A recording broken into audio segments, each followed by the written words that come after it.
dëgg kooku lañ ñàkk tey doon na loo xam ne lu yàlla soxlaa rek kenn mënu dara waaye wax dëgg yàlla ñàkk na tey maa ci xaw a nag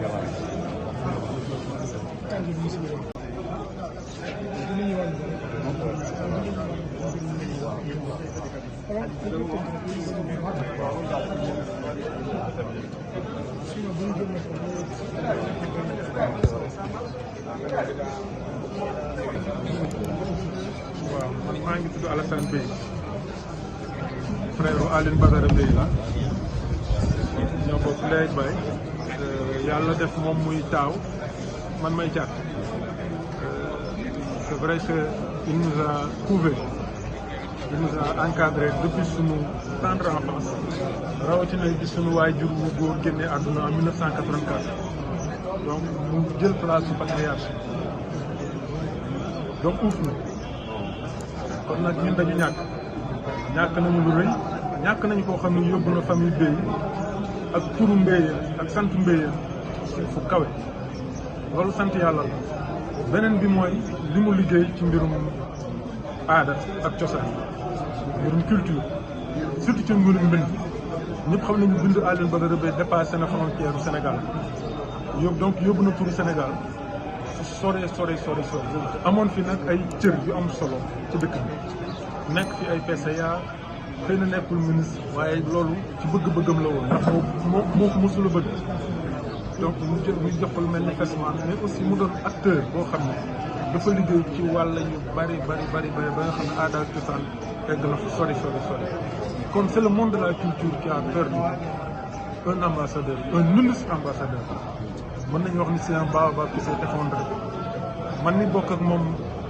ndey ak baay ba ñuy wax ni man mën naa wax moom mooy sama inspirateur kuy wax da nga naan la Alassane yow yaa ñàkk et c'est vrai parce que daf ma tette ci culture ma am sama structure di tette bay dem bay bind man bind naa ñaari téere yoo xam ne moom moo ko publié kon dañuy jéem a roy ci moom mais mënuñu tolloog moom ndax dayoom egg na foo xam ne macha allah kon nag dañ koy ñaanal yàlla mu xare ko àjjana yu gën a kaw ndax li mu waroon liggéey fii ci jamono ji liggéeyal na ko famille donc di massa bu baax aussi ses enfants nga xam ni da leen uuf bu baax a baax mais surtout son épouse Adja Maïmouna Diaw une femme très brave stoïque jàmbaar dëgg koo xam ni lépp la muñ Ali Beye nag delloo ko bu baax te daf ko promettre woon ne ko Maïmouna Diaw dinaa la gunge ba ma am 70 ans lépp lu ma nag yàlla may ci 70 ans yi bénéfice la gungeen na ko ba presque 80 ans 79 ans donc teg na ci li nga xam ne diggoon na ko Maïmouna teg na ci 9 ans su ko sant yàlla. en français. waaw juste pour dire que je m'appelle Alassane Beye je suis le jeune frère du président Aline Badara Beye de même père et de même mère lui c'est l'aîné de la famille. Moi, je suis le Benjamin, le plus petit de la famille. Et je pourrais dire qu'Aline Badara a été mon inspirateur. De par ses écrits, de par son vécu, de par son passage dans le monde de la culture, qu'il a su porter dans des sphères insoupçonnées. Et c'est tout à son honneur. Mais c'est tout aussi à l'honneur de la famille Beye. Il s'est substitué au patriarche El Hadj Ibrahima Beye en nous encadrant dès notre tendre enfance, en nous couvant, en nous inculquant des valeurs qui font les fondements de notre société. Aline Badara Beye est un homme immense de par sa culture, immense de par sa grande générosité. C'est une grosse perte pour le Sénégal. C'est une grosse perte pour le monde de la culture, car il a œuvré durant plus de 50 ans pour le rayonnement de la culture au Sénégal. Donc vraiment, nous avons de la peine pour tous. Nous avons de la peine pour ces enfants qui ont perdu leur protecteur.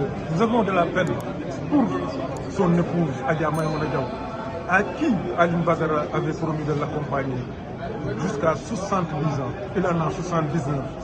Donc, c'est tout ce qu'on peut dire en priant que le Tout-Puissant l'accueille dans son céleste paradis. Oui, nous sommes venus aujourd'hui ici représenter le président de la République tout le gouvernement, à la tête duquel il y a le demandé de venir les représenter à ce jour historique du Sénégal. Le Sénégal vient de perdre de ses fils. M. Alioune Badara Bèye, nous l'avons tous vu depuis notre enfance être parmi les hommes de culture les plus illustres de notre pays. Voilà pourquoi nous avons tenu à venir représenter le Qatar. J'ai prié qu'Allah l'accueille à Firdaus.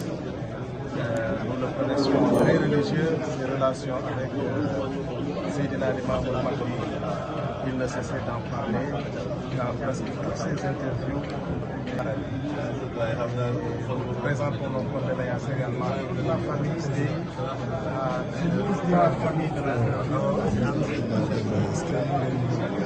Premier ministre. Normalement, Premier ministre sax moom moo tolloon di ñëw waaye xam nga xew-xew assemblée nationale ñu ñëw ko nag ak délégation bi secrétaire d'État Bakary Sall ak le chef de cabinet Pape Matar waaye ñu ñëw fii ngir joxe njaalu gouvernement bi yëpp waaye njaalu askan bi yëpp jox ko teg ko ci loxo famille ndax tey day bis bu mag bis bu rëy Sénégal ndax Sénégal dafa perte kenn koo xam ne jàpp nañu ci ni ëpp solo ci réew mi la bokk ndax li mu liggéey ci wàllu culture loolu ñun bi ñuy nekk gone ba léegi ñu ngi koy gis te muy nit koo xam ne nit am diine la ndaxte gis nañu relation yi mu am ak sëriñam wasilaam yaakaaram ci Seydina Limaamul Mahdi ñuy ñaan yàlla rek yàlla yóbbu ko ci àjjana gën a kawe ci àjjana yi mu fekk ko sëriñam yàlla dolli jàmm ci réew mi.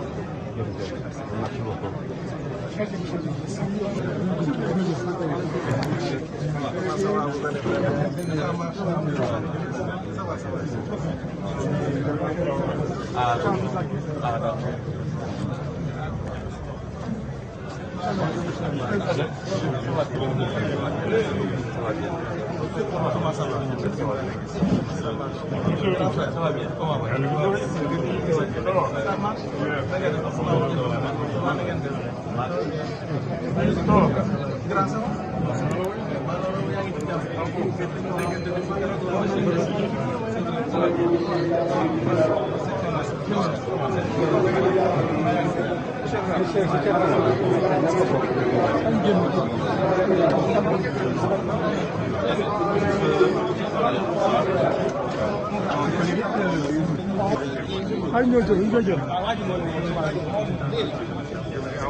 Ça va, merci.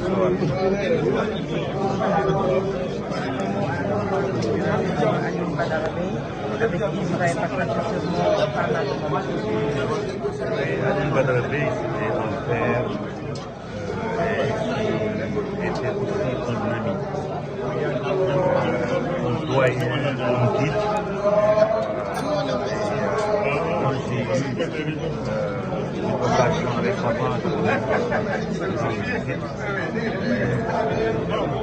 il m'a enseigné énormément de choses. Donc c'est une grande personne au Sénégal, un grand père pour nous aussi. Mais en même temps, comme on est dans cette vie et on part des manières, c'est ce qu'on a légué. Et je vais retenir une chose très importante, c'est Tonton Maman. Tonton Maman qui est notre directeur technique au niveau de BFM, c'est un garçon qui a reçu énormément de valeurs venant de son père, Alioune Badara Bèye. Et en regardant Tonton Maman, son comportement, sa façon de faire, son cadre, je retrouve effectivement les valeurs qu'a incarnées Badara Bèye. De la par exemple, c'est quelqu'un qui a beaucoup fait pour l'art de manière générale. Moi, quand je suis devenu ministre de la Culture, je l'ai trouvé là au ministère, il m'a beaucoup apporté. Voilà, un petit résumé en wolof rek ci tamit ak maanaam lan ngeen gën a xam ñu jàpp ne am na lu gën a mel parce que partage. waaw tey ñàkk nañu bàyyi ñàkk nañu giis ñàkk nañu kilifa ñàkk nañu xarit man yàggul rek demoon naa seet léegi lay seet bés boobu ñu bari jàng naa ko waaye comme àdduna la ñu nekk te yàlla mooy dogal te képp ci dund nga dem muy jub ñu koy ñaanal yàlla xare ko waaye tamit gis nañu leen loo xam ne dafa gën a approché ak Aliou Badara parce que nga xam ne moom mooy directeur technique bu TFM doon ko man xale boo xam ne bu ànd ak kàlla xale boo xam ne bàyyam lu bari def na ko ci moom nga xam ne boo ko gisee rek def na bàyyi kon nag toujours doom teewoo yàlla na ko yàlla xare ay mais c'est une grande perte pour le Sénégal pour la culture sénégalaise man bi ma doonee ministre de la culture fekk naa ko ci ministère mais li ma apporté mënu ma koo xëy ndax générosité ndax xam-xam ndax oui, bah, j'ai perdu ma fonction. On m'a beaucoup aidé. Quand je suis devenu première image.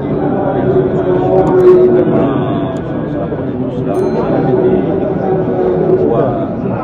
culture qui sont là. Vous voyez, le doyen, celui qui a guidé cette période culturelle, montre qu'il ne s'arrête pas seulement à la musique, mais les formes d'art et les arts thérapeutiques aussi.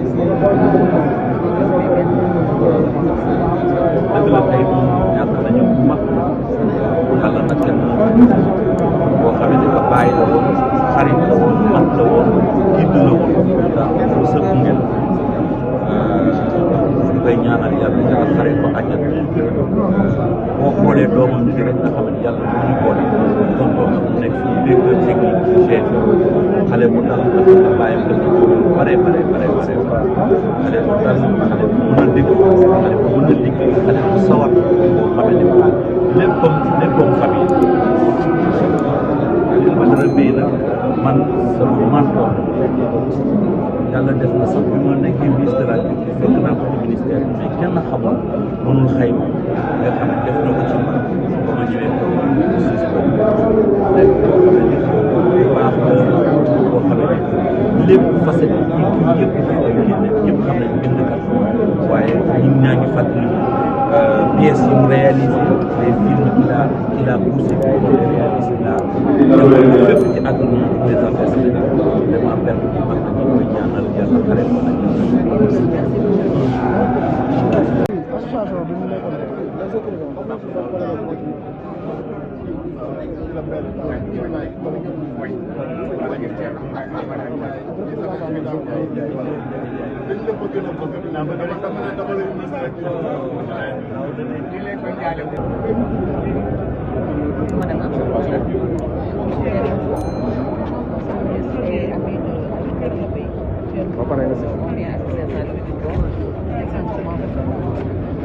Oui, le sentiment qui anime tous les Sénégalais, j'allais dire tous les Africains, le sentiment de tristesse à la perte de pays. J'ai connu grâce au président Abdoulaye Wade, on était en pleine préparation du FESMA, qui jouait un rôle extrêmement important. Et souvent, quand on se rencontre premièrement, nous apprenons un certain nombre d'anecdotes. Un jour, on était un vendredi, et le président Wade voulait parler à Chérif Ousseynou Laye, qui était également son ami. Je me suis rendu plusieurs fois en compagnie d'Aliou Badara et du président Wade chez Chérif Ousseynou Laye. Alors ce jour, le président Wade a essayé de l'appeler. Il a tenté à poser, ça n'a pas marché. C'était aux environs de 13h. Il nous a dit revenez à 17h. À 17h, on est revenu, il a appelé, le Chérif a décroché. Et le président Wade lui dit mais Chérif, j'ai essayé de vous appeler, où est-ce que vous étiez? Et Chérif a répondu mais président, on a donné du mal. Et voilà, aussitôt raccroché. Et c'est donc on se raconte. Mais je connais surtout sportif. Vous voyez que je suis habillé aujourd'hui en bleu et blanc parce que nous avons fait parler de la gendarmerie bleu et bleu. Donc vraiment c'est une exceptionnel. Nous présentons grâce à ça. Merci. Il a également beaucoup contribué à la création, à l'ouverture de la Maison du Gabon, qu'il animait chaque année avec la Journée des écrivains. Et son œuvre littéraire, son œuvre dramaturgique est vraiment à saluer. Et quand il a été président de Sorano, après yooyu bu ñu mënee déplacé wu tuuti te foofu la ñuy jullee léegi incha allah ci ànd bi oto yi gaare foofu ñu leen di ñaan ñu xaw a déplacé wu pour ñu mën a fekk foofu ñëw di jullee